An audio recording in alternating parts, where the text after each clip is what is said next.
I did it for the first time. Yes. Yes, I did. What's up, my royal family? Welcome back to the palace. I love having you guys come back. So this video, I'm actually going to be showing you guys how I did my knotless braids for the first time in my own hair. I've never done knotless braids before, so this will be like my very first time trying it on myself.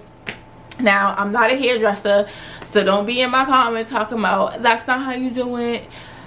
I did it my own way, and y'all can't tell me my hair don't look good, because as you can tell, I am feelings myself. Yes.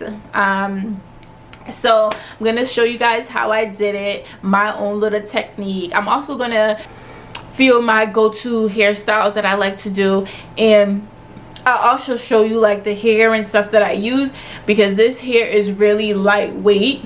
All right, so let's get in the video. I hope you guys like it. Don't forget to like, comment, and subscribe. Tell me what you think. Tell me what you want to see, your hairstyles that you want to see next.